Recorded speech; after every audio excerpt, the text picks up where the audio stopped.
My parents cut me out of every family holiday for 15 years and worshiped the ground my brother walked on. Then he sat down for a job interview and realized the CEO across the table was me. My name is Marlo Ashworth. I'm 34 years old, and I'm the founder and CEO of Halcyon Systems, a cybersecurity and cloud infrastructure company that started in my one-bedroom apartment and now employs close to 350 people. But before any of that, I was just the daughter nobody wanted at the dinner table. I grew up in a suburb outside Columbus, Ohio, in a house that looked perfect from the street and felt like a courtroom on the inside, one where I was always the defendant. My younger brother, Grant, was 2 years behind me. And from the moment he was born, he was the verdict everyone had already reached in his favor.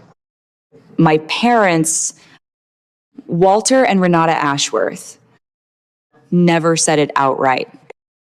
Not in those exact words. But I didn't need them to. I could read it in the calendar on our kitchen wall, where Grant's baseball games were circled in red and my debate tournaments weren't written down at all. I could read it in the photo albums, thick with pictures of his birthday parties and thin on anything of mine past age 10. We're driving up for Grant's game this weekend. My mother would say, as if it were obvious, as if there were no other weekend activity in the world worth mentioning. When I made the state finals for academic decathlon my junior year, my father told me he had a work thing. He didn't. I found out later he'd taken Grant to a Cavs game instead. By the time college applications came around, the imbalance wasn't subtle anymore.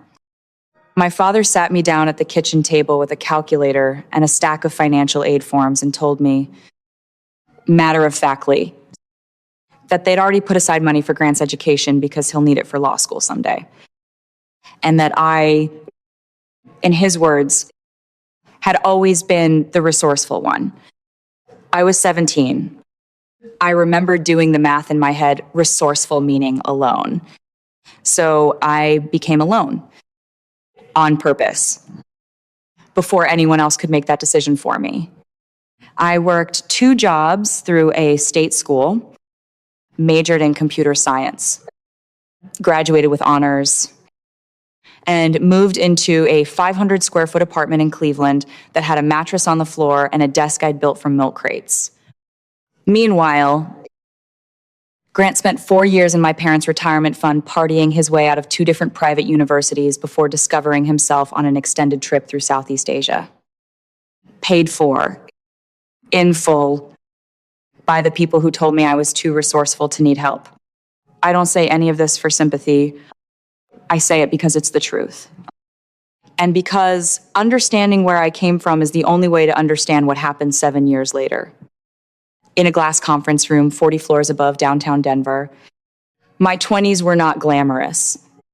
I worked as a junior developer at a mid-sized firm, learned everything I could get my hands on, and spent my nights and weekends building a piece of software that could detect and respond to network intrusions faster than anything on the market.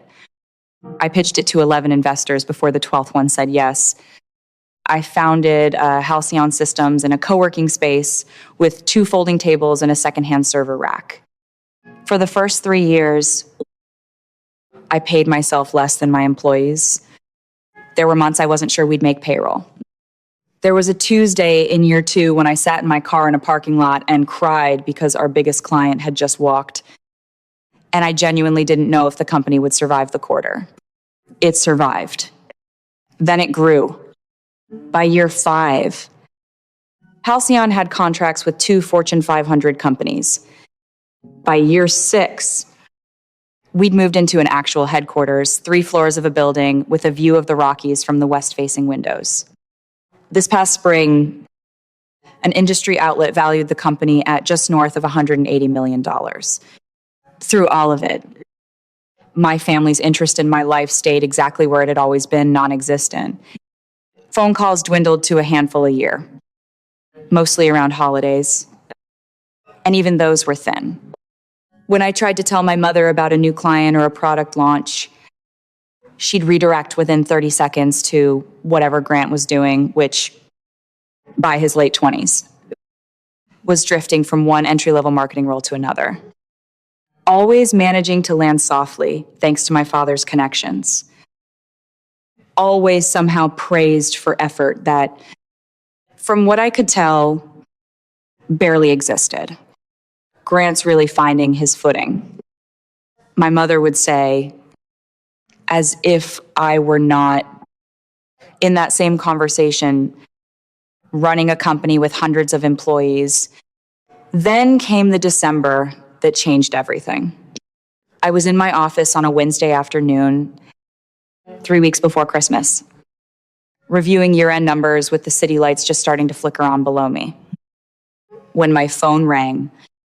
My mother, on a weekday, that alone should have told me something was coming. "Marlo, sweetheart," she said, in the tone she reserved exclusively for asking favors. "I wanted to talk to you about Christmas this year." A call 3 weeks out was unusual enough that some small, stupid, hopeful part of me actually softened. Maybe this year would be different. Maybe they'd finally noticed the years had passed and I was still here. Still trying. "We're doing Christmas Eve at the house," she continued. "It would mean a lot if you came." "That sounds really nice." "Mom," I said, and I meant it, "I'll be there." "Wonderful," she said, and then, without pausing for breath, "Oh, and Grant's bringing Priscilla. You'll love her. Her family owns Caldwell Reeve. The consulting firm, her father's a senior partner. She went to Wharton." Marlo, Wharton. Everyone at the club has been asking about her. There it was. The real reason for the call. "That's great," I said carefully. "Mom, actually, I wanted to tell you Halcyon just closed a deal with..." "That's nice." "Dear," she said, "already somewhere else." Anyway, Priscilla's mother chairs a foundation board, and they have a place in Aspen. Grant thinks we might all go up there for New Year's. Isn't that exciting? I told her I had a meeting and needed to go. She told me to wear something nice. Nothing too corporate, because Priscilla was very put together. I hung up and sat there for a long moment, feeling the old, familiar ache settle back into my chest like it had never left. A week before Christmas, my father called. He never calls. I picked up immediately, half convinced something was wrong. "Marlo," he said, "no greeting. I'm calling about Christmas. Your mother and I have talked it over, and we think it's best if you sit this one out." I actually laughed. A short, disbelieving sound. Sit it out. What does that mean? Priscilla's family is important to Grant's future.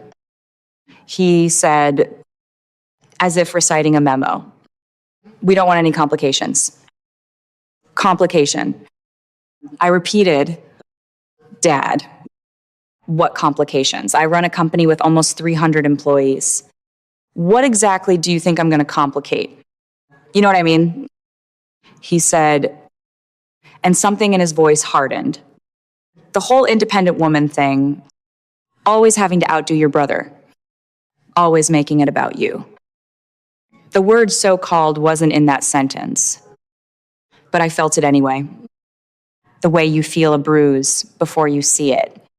15 years of being told, in 100 small ways, that my accomplishments were somehow a character flaw. "I understand," I said finally, my voice steadier than I felt. "Have a good Christmas." "Dad." "Good," he said, relieved, missing the point entirely. "Your mother will call after the holidays." I sat at my desk long after he hung up, watching the sun go down over the mountains and let myself cry for the first time in years, not delicate tears, but the kind that come from somewhere old. Somewhere that had been waiting 15 years for permission. I cried for the girl who used to sit at the top of the stairs listening to her family plan trips she wasn't invited on. I cried for the version of myself who thought one more promotion, one more headline, might finally be enough. Then I wiped my face, stood up, and decided that if I wasn't welcome at their table, I'd build my own. That Christmas Eve, my rooftop apartment was quiet in a way that felt less like peace and more like absence. I'd put up a small tree. My assistant, Odette, texted to say her mother's kitchen was open to me anytime. No questions asked. I nearly took her up on it before my phone buzzed again, my best friend since freshman year. Josephine, or Jo, as I'd called her since we were 18. Marlo, don't you dare spend tonight alone in that beautiful, empty apartment. The ham's in the oven and there's a glass of Malbec with your name written on it in Sharpie. Get in your car. I laughed out loud. Alone in my kitchen. And for the first time all day, it felt real. I texted back that I'd bring dessert, grabbed a pie from the one bakery still open, and drove the 20 minutes to Jo's house in Cherry Creek. Her twins, Sadie and Miles, met me at the door in matching reindeer pajamas, dragging me inside before I'd even taken off my coat. Jo's house smelled like cinnamon and roasted turkey, and something in me finally exhaled. Her husband, Desmond, poured me wine before I'd sat down. Nobody there asked about my company, my title, or my net worth. I was just Marlo Loud at the dinner table, terribly at Gerada's, exactly where I belonged. Before bed that night, Grant texted a photo from my parents' living room, the same tree, the same ornaments from our childhood. My parents beaming on either side of a woman I assumed was Priscilla. Wish you could have been here. Tight squeeze this year with Priscilla's family too. Maybe next Christmas. 5 bedrooms in that house. Never once about space. I stared at that photo longer than I should have. Then I put the phone down, and something in me quietly, permanently shifted. I spent the week between Christmas and New Year's working harder than I ever had. The office was empty, and the silence let me think. I restructured our expansion timeline, opened conversations with 2 potential partners in the UK, and by the time my team came back in January, my head of operations, Priya, found my whiteboard covered floor to ceiling in a plan that would define our next 3 years. Did you work through the entire break, she asked.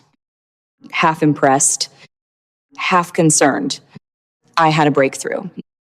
I told her, and I wasn't lying.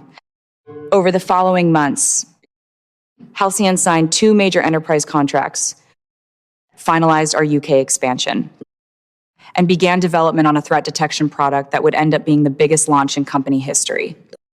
My parents didn't call. I didn't call them. Grant sent the occasional update about Priscilla, which I answered politely and briefly, offering nothing of my own life in return. Then, in March, everything collided in a conference room on the 31st floor. Marlo, got a minute, my head of HR, a sharp, no-nonsense woman named Corinne, stepped into my office one afternoon and shut the door behind her, always a bad sign. She was holding a folder like it might bite her. We've got about 300 applicants for the senior program manager role. She said, sitting across from me. Panels narrowed it to 20 for first-round interviews. There's one I thought you should see personally. She slid the folder across my desk. I opened it and felt my stomach drop. Grant Ashworth, my brother's resume, complete with inflated titles, executive growth strategist at a company where, as far as I knew, he was barely mid-level and vague. Unverifiable accomplishments. You didn't know he applied. Corinne said, it wasn't a question. She was one of maybe 3 people at the company who knew anything real about my family. No idea. I said, still staring at the page. He was a little much on the phone screen. She added, with the faint, professional restraint of someone choosing her words. Asked to speak to someone who actually makes decisions when the recruiter tried to walk him through next steps. That sounded exactly like Grant. I'd built Halcyon under my full legal name, Marlowe Renata Ashworth, but industry coverage almost always used M, Ashworth, or referred to me by our brand name. Grant had never shown a flicker of curiosity about what I actually did for a living. So it wasn't impossible that he'd applied to my own company without realizing it, especially since the position had come through a recruiter. Not a direct application. He doesn't meet the core requirements. Corinne said, no project management certification, no technical background, nowhere near the 5 years required, but he name-dropped some client relationships. And the panel decided to advance him anyway on that basis. Connections? Of course, I had a decision to make. I could kill the application outright, easily justified. I could recuse myself completely and let the process run without me. Or I could let it play out. Sit in as an observer the way I did for every senior hire, and let my brother meet the truth on his own terms, without our parents standing between us to soften the landing. Run him through the normal process. I told Corinne, I'll observe at the end, like I do with all senior candidates. Introduce me only as a board member. Don't use my name. The next day, I dressed the way I do for the interviews that matter, a charcoal suit. Hair pulled back, nothing performative. Just precise, and took a seat in the observer section of our largest conference room. The one with the wall of windows looking out over the Front Range. At 2:00 exactly, Grant walked in, and my breath caught somewhere in my throat I didn't expect. He looked older, more polished, more sure of himself than I remembered the particular confidence of someone who has never once been told no and believed it. Thanks for the opportunity. He said to the panel, straightening his tie in a gesture I remembered from when we were kids, the one he did whenever he wanted to impress somebody. I've been following Halcyon's growth, really excited about what you're building here. He had no idea what we actually built. If he'd spent 5 minutes researching the company, he'd have found my name and photo in the first search result. Our technical director, a soft-spoken man named Idris, opened with a straightforward question about Grant's experience managing complex technical projects. Grant answered with a rehearsed story about a marketing campaign at his current job budgets, timelines, cross-department coordination, the works. What methodology did you use? Idris asked. Agile. Waterfall. Something hybrid. Grant hesitated. I believe in staying flexible. He said, I don't like being boxed in by rigid frameworks. Our senior project lead, Renee, followed up, asking him to walk through how he'd structure a sprint board for a software rollout. Grant's confidence cracked visibly. That's something I'd delegate to the technical team. He said, my value is strategy, not the day-to-day. The interview continued in that pattern, Grant dodging every technical question with vague talk of vision and relationships, growing more dismissive as the gaps became obvious. At one point, he leaned back and said, with a small, condescending smile, look, people like me don't get hired for our coding skills. We get hired because we know how to lead. how to connect the right people. I've got relationships with major clients that could be valuable for Halcyon. Nobody in that room needed reminding that Halcyon had been built from nothing by people with exactly the kind of technical background Grant was dismissing. Near the end, Corinne looked toward the observer section and said, "Before we close, our CEO would like to ask a few final questions." Grant sat up straighter, clearly not expecting a CEO cameo. Of course. He said, fixing his tie again. I walked to the front of the room and watched his face move through recognition, confusion, and something close to panic. All within about 2 seconds. "Hello, Grant," I said, offering my hand. "It's been a while." His voice cracked. "You're the CEO, Marlo Ashworth." I confirmed, sitting across from him, founder and CEO of Halcyon Systems. I recused myself from the early screening for obvious reasons, but I sit in on the final round for every senior hire. I opened his folder. "Your resume lists you as executive growth strategist. When I spoke with a contact at your current firm last month about an unrelated partnership, they described your role as a marketing associate. Can you help me understand the difference? That's more of a functional title." He stammered. "Not official, but it reflects the level I operate at." "I see." I said, making a note. "You also list proficiency in project management software and basic scripting. Could you walk me through how you'd structure a data migration timeline? I'd have a technical team handle the specifics." He said, tugging at his collar, "Like I said, my strength is strategy." "One last question."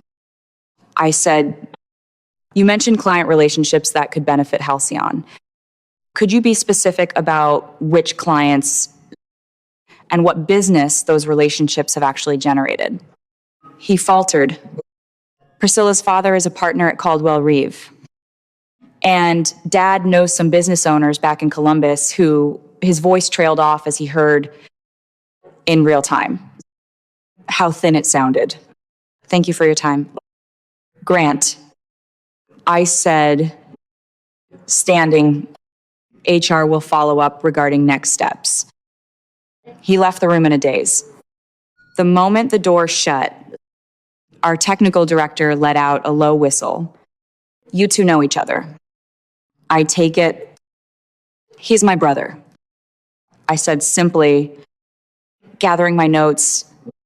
"Please evaluate his application on the same criteria as everyone else's." I went back to my office and locked the door, finally letting myself process what had just happened. I hadn't set out to humiliate him, but I also hadn't cushioned the fall. For the first time in his life, Grant had been judged purely on his own merit, with no family thumb on the scale. 15 minutes later, Corinne called. "Marlo Grant's still in the building.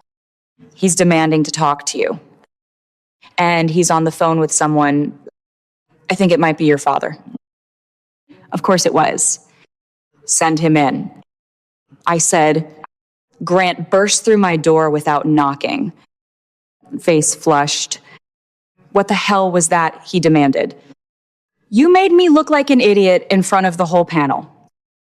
"That was a job interview," I said evenly, "for a position you applied for.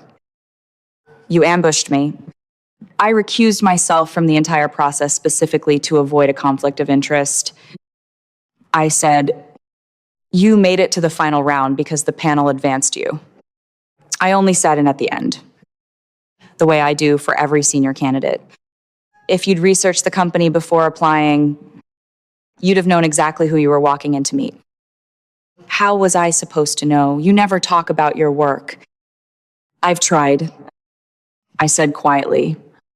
"For over a decade, nobody in this family ever wanted to hear it."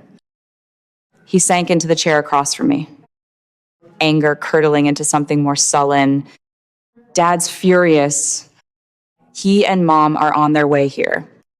They were already in Denver visiting Priscilla's parents. My parents, who had never once flown out to see my office in 6 years, had crossed the country for their son's girlfriend's family without hesitation. Grant, I said carefully, whatever this family needs to work through. It doesn't belong in my office. He just shrugged. Too late. They're probably downstairs already. Sure enough, my desk phone rang minutes later. My parents were in the lobby. Send them up. I told the receptionist, and please ask Corinne and my assistant, Odette, to join us in 10 minutes. My father walked in first, jaw set in the exact expression I remembered from childhood reprimands. My mother trailed behind him, eyes sweeping the office, the skyline view, the awards on the wall with unmistakable surprise. Marlo, my father started, no greeting. What is the meaning of this? You humiliated your brother in a job interview. Is this some kind of payback? Hello, Dad, Mom, please sit. I said, keeping my voice level, this doesn't need to be a fight. Don't tell me how this needs to be. He snapped, still standing. Grant says you ambushed him with impossible questions just to make him look incompetent. I did no such thing. I said, Grant applied for a senior position without knowing I ran the company. The questions were standard for every candidate for that role. My mother, quieter, was studying the office like she was seeing me, really seeing me for the first time. This is your company. You're the CEO here. Yes. Mom. I started Halcyon Systems 7 years ago. I'm the founder and majority shareholder. I couldn't quite keep the pride out of my voice. My father waved a hand, dismissing it. That's not the point. The point is, Grant needs this job, and you're in a position to help him. That's what family does. The role requires technical experience he doesn't have.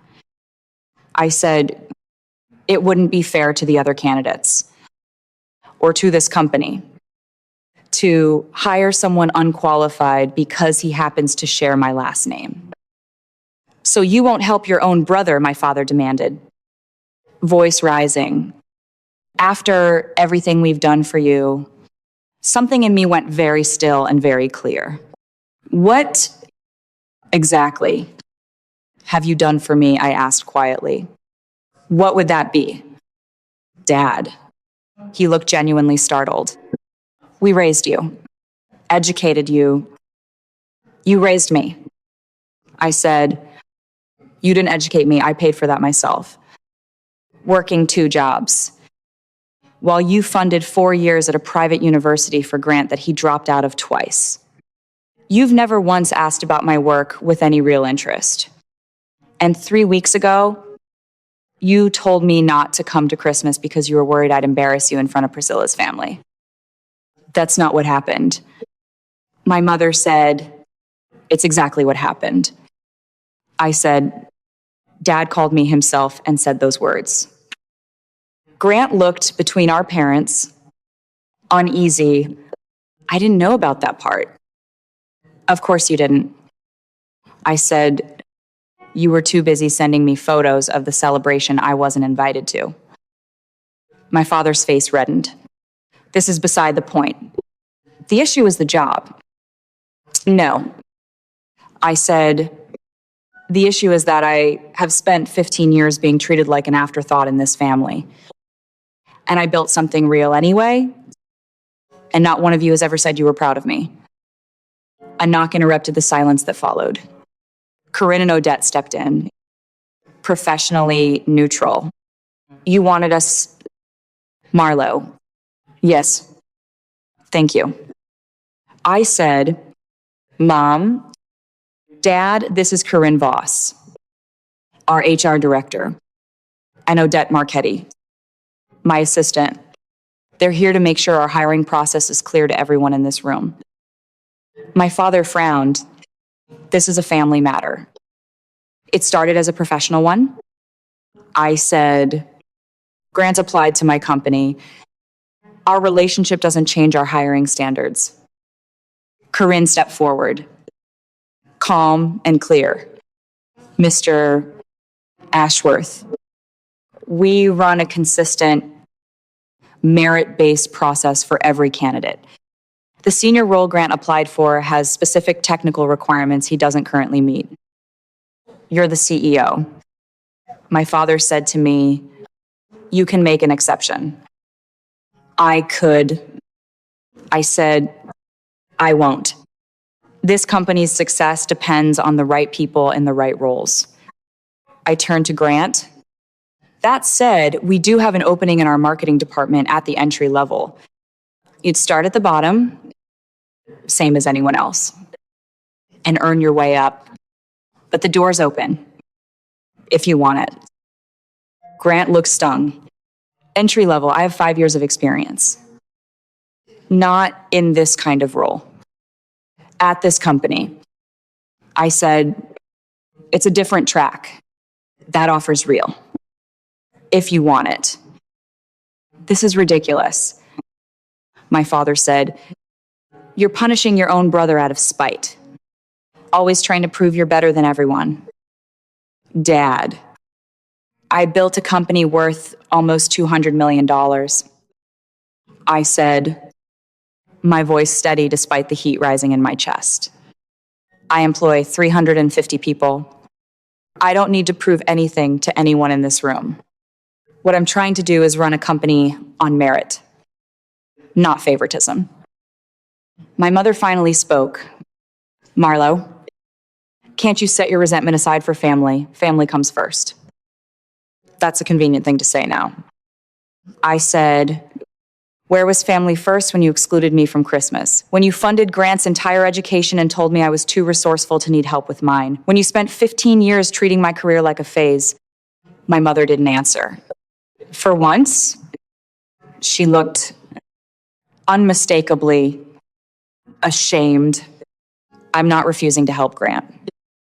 I said, softening slightly, I'm offering him a real opportunity to learn this business from the ground up, the same way I did. That's more than I ever got. My father shook his head, disgusted. This is pointless. Renata, Grant, we're leaving. Your sister's made up her mind. Grant stood, straightening his jacket with wounded pride. I wouldn't work here anyway. He muttered, I've got other options. As they turned to go, I called after him. Grant, the offer stands. If you change your mind, call Corinne directly. My mother paused at the door and turned back. Her expression a strange knot of confusion, resignment, and something else I couldn't quite name. Your office is lovely, she said quietly. You've done well. It wasn't an apology.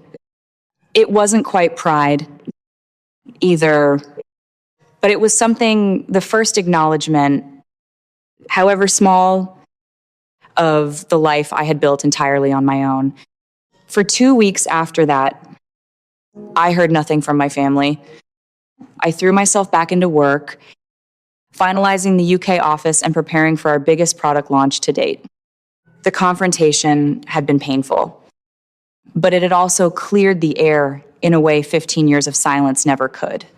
Then, one Sunday afternoon, my building's front desk called, Miss Ashworth, your parents are here to see you. They'd never once visited my apartment. Curious and cautious in equal measure. I let them up. They looked older than they had 2 weeks earlier, my father's shoulders a little rounded. My mother's smile tentative in a way I'd never seen on her. They stepped into my living room, taking in the skyline view, the quiet, tasteful furniture. the noticeable absence of any family photos. Grant lost his job, my father said, without preamble. Once we'd sat down, the day after our visit, his employer found out he'd been interviewing elsewhere. Let him go on the spot. I wasn't surprised. I nodded, saying nothing. He's been looking, but nothing's come through. My mother added, and Priscilla ended things last week, said she needed to focus on her career. A losing streak like that would knock anyone flat. And despite everything, I felt a real pang of sympathy for my brother. Is he okay? He's staying with us for now. My mother said, he's struggling. There was a pause, long enough that I thought that might be the whole visit. Then my father cleared his throat about what happened at your office. And at Christmas, he struggled visibly with the words, we've been talking and we've realized some things. Realized what I asked, keeping my voice even, that we were unkind to you. My mother said, for a long time, we didn't want to see how hard you'd worked or what you'd built. Excluding you from Christmas was cruel. We know that now. I don't think I'd ever heard my father admit fault about anything in my entire life. Why tell me this now? I asked. Because you want me to hire Grant. Partly, my father admitted, with a bluntness that startled me, but also because seeing your company, seeing what you'd built, it made us realize we didn't actually know you. Marlo, we spent so long focused on Grant and what we wanted for him that we never once looked at what you were building. We should have been proud of you a long time ago. I felt a complicated mixture of vindication, old hurt, and something cautiously close to hope. It's not too late to get to know each other. I said, but it has to look different going forward. I'm not going to shrink myself to make anyone comfortable. Not anymore. My father nodded slowly. We understand. We're trying. About Grant, my mother said carefully. The offer's still open. I said, entry level. Same as anyone else. He'll have to earn every promotion, but I'll make sure he's treated fairly. That's more than fair. My father said, before they left, my mother asked, quietly, how did you do it? Marlo, build all this on your own. For the first time in my adult life, she was asking about my work because she actually wanted to know. So I told her about the folding tables, the parking lot tears, the year we almost lost our biggest client, the nights I wasn't sure it would work. I watched something shift in both their faces as I spoke, not just acknowledgement, but real respect. Maybe for the first time. Nothing was fully resolved when they left an hour later.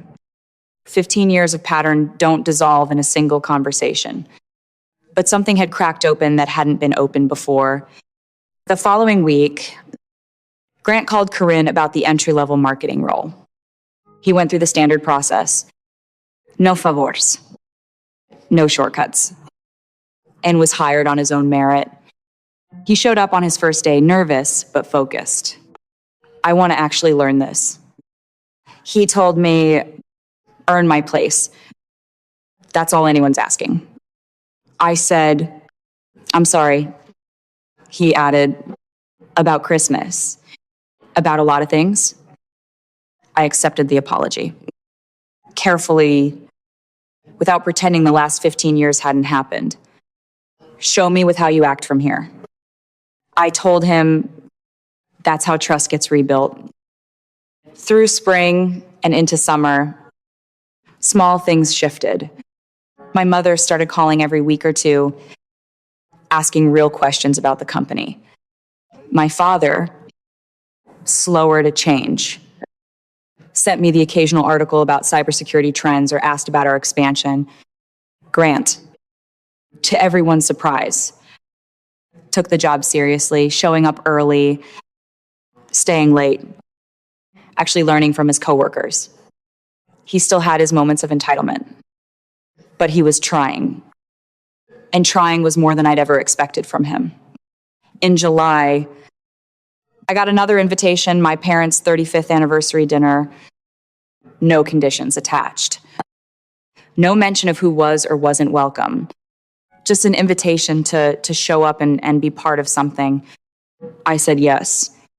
Looking back on that year, I've realized the Christmas I got excluded from wasn't the tragedy it felt like at the time. It was the thing that finally forced 15 years of buried resentment into daylight, where it could actually be dealt with instead of quietly festering at every holiday table for another decade. The confrontation in my office was uncomfortable, but it was honest, the first honest conversation my family had had in years. We're not a perfect family, and we never will be. There's too much history, too many old patterns to erase completely. But we're finding a new way to move forward, one built on truth instead of performance. And on the understanding that real relationships, like anything worth having, take ongoing effort from everyone at the table, not just from the person who spent her whole life trying to earn a seat at it. Standing up for myself didn't destroy my family the way I'd feared it might for 15 years. If anything, it's the only reason we have a chance at something real now, something built on who we actually are, instead of who we'd always pretended to be. For now, that's enough.